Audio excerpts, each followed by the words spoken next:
Hi guys, welcome back. It's Lisa.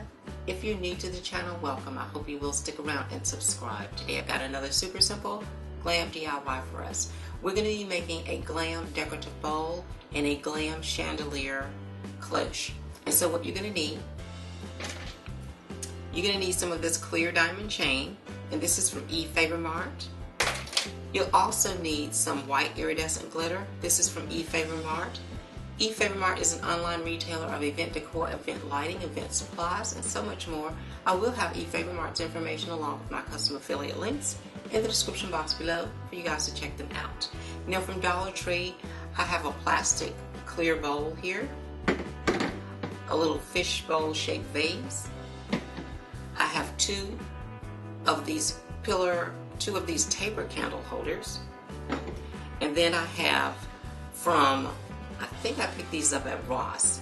These are for pillar candles and they're graduated height. I may or may not be using them, but we'll see as we go along. Also from Dollar Tree, I do have some Mod Podge, so you will need some of that. I'm going to be using hot glue on my project, but if you'd like to make any of the components permanent, please use something like an E6000 or an epoxy bond, and that will help to make it permanent. These are the items that we'll need in order to complete this beautiful project, so let's get started.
Okay, you guys, didn't these two pieces turn out absolutely beautifully? The chandelier cloche and then the Glam decorative bowl. I think they turned out really beautifully. And they were so easy to make. If you want to, you could spray the inside of this bowl with like a clear coat to protect the glitter so that it doesn't get displaced. And or you could go with a coat of Mod Podge that would work as well on a temporary basis. But yeah, let's go ahead and get started decorating with them. Well, there you have it, you guys. Another beautiful and super simple Glam DIY. I hope you all will give these easy DIYs a try. If you like these kinds of Glam DIYs and Glam videos, please be sure to share my videos with your friends. If you are new to the channel, please subscribe and hit the notifications bell so that you don't miss any of the future uploads. Thank you all very much, and I'll see you in the next video. Bye-bye.